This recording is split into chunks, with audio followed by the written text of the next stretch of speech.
the Halo has won the battle of driver cockpit protection. And I was going to say the Halo we know and love, Halo we know and kind of love, I suppose. In your case, I know you're a bit of a fan, right? I'm an advocate because of its safety things. There's no getting away from the fact that it is a compromise, and it isn't necessarily aesthetically as pleasing as the Shield or the Aero screen.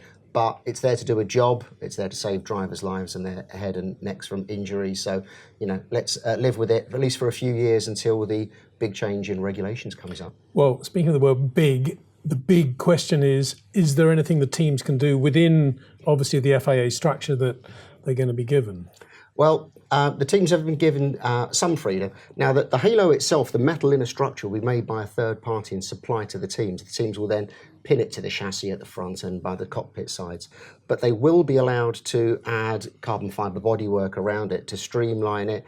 And in theory, you could play about with the shapes a little bit to help the aero of the car, but it's not going to be like it's suddenly going to have big veins and wings sticking out of it. You've only got about a 30mm allowance around the diameter of the tubing in which to add this fairing. So it's probably just going to be quite subtle streamline, a bit like you see on Wishbones, rather than it being like a new version of the T-Wing for 2018. And just to remind the viewers, the car we're seeing there, of course, next year, when they do race with the Halo, it won't have the shark's fin on it.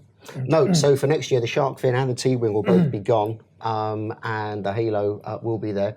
Now, the teams can play with the colour of the Halo with carbon fibre here, but if we switch over, we can see the car, and the teams can add liveries to it. They can add their own colour, sponsor stickers, and have it, and that will actually make it blend away much better than a pure carbon fibre version as we've seen so far. Well, it looks a lot better with the livery colour. One of the things that a lot of the fans have been saying is, will it in any way obstruct forward vision? And you would think, looking at it, that it does, but I've got a story to tell there, and that was driving with Jody Scheckter in the rain at Silverstone many years ago now, at a Goodyear test day. I was in a road car with him, it was raining. We were in a very hot Renault, a quick car, and he drove out of the pits, the wipers weren't on, and we went through Maggots and Beckett's and down towards Stowe, and still the wipers weren't on. And I was sort of looking at him, wondering if there was a problem with the wipers. And I said, Jody, you're going to put the wipers on? He said, oh, yeah, maybe.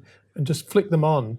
And then it occurred to me, of course, that people with very good vision, and particularly racing drivers, are looking so far ahead that raindrops on the windscreen actually mean nothing to them at all. So that is no obstruction at all. They're looking 150 metres ahead all the time. Of course, it's a slightly different issue on the grid, particularly if you're looking up at the lights, I guess, there's an issue there.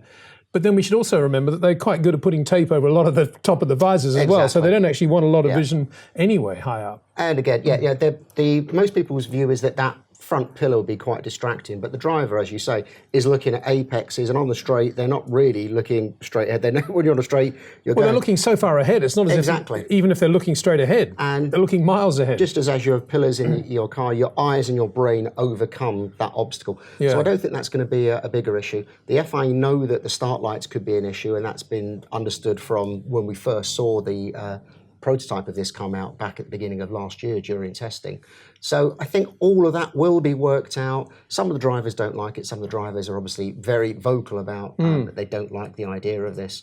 But equally, But they weren't at Monza in '78 when Vittorio Brambilla was nearly killed by a front wheel going back into the cockpit. And ever since then, I've been saying we should have forward brace roll bars, and I think that is a much more aesthetic forward brace roll bar than we could ever have imagined back in 1978. Exactly. So full marks to the people who've come up with that. Doesn't look great, but that's got to be better than having the risk of a wheel coming up or something else. Well, not a wheel so much these days because of the good job they've done, but other debris we know. And of course, what happens when the car goes upside down? Have we seen a simulation of that? The FIA had a press conference in Hungary and were explaining the situations which the car or the Halo works. And one of the situations is, what if the car rolls over? And they did a test of this. And I think most people would think that if the car rolls upside down, that it would rest almost perfectly horizontally on top of the thing. But because of the roll structure and the fact that the car would be broken and unbalanced, it generally tips to one side. And they showed that the driver can still climb out, much like Alonso did in his Melbourne crash a couple of years ago, just crawl out through the top of this. Now, the cockpit exit time has been increased. At the moment, for the driver to get out of the car with seatbelts on, steering wheel, it's 5 seconds minimum. You've got to be out. They've increased this to maybe 8, maybe as much as 10. And a lot of people are thinking, well, if the driver takes longer to get out of the cockpit, is that not less safe? What if there is a fire? But the driver has physically further to get out. He has got a structure to get past. But what we're finding now is that there isn't the danger of fire that there used to be. The biggest issue would be head and neck injuries are the most likely scenario for a driver to be injured in any sort of crash. So this is what that's aimed at, and as far as we can see, that there shouldn't be any issue with the drivers getting out of the car, except perhaps they're in the garages, because they do have the gantries over them, and the teams will have to redesign them so the driver can actually get out without banging their head as they get in. What about getting in, as a matter of fact? Have we seen a driver getting into this yet? I watched this whenever they were testing the Halo last year. I went down and watched the cockpit exit times, watched the drivers getting in and out. And it's a bigger step up and in, there's no question of it. And getting out, you have your first sort of elbows on the side of the chassis, then they get up and then put their elbows on the halo and climb out. And although they have restricted headroom within the cockpit, because I said of the gantries, all of the lighting and the electrics above them, that will be changed by the teams. It's not that difficult, because it's a very large, if you could look overhead, there's a very large area in which you can climb in through this. And, you know, with the cockpit padding and everything else, that's already quite difficult to get into a Formula One car.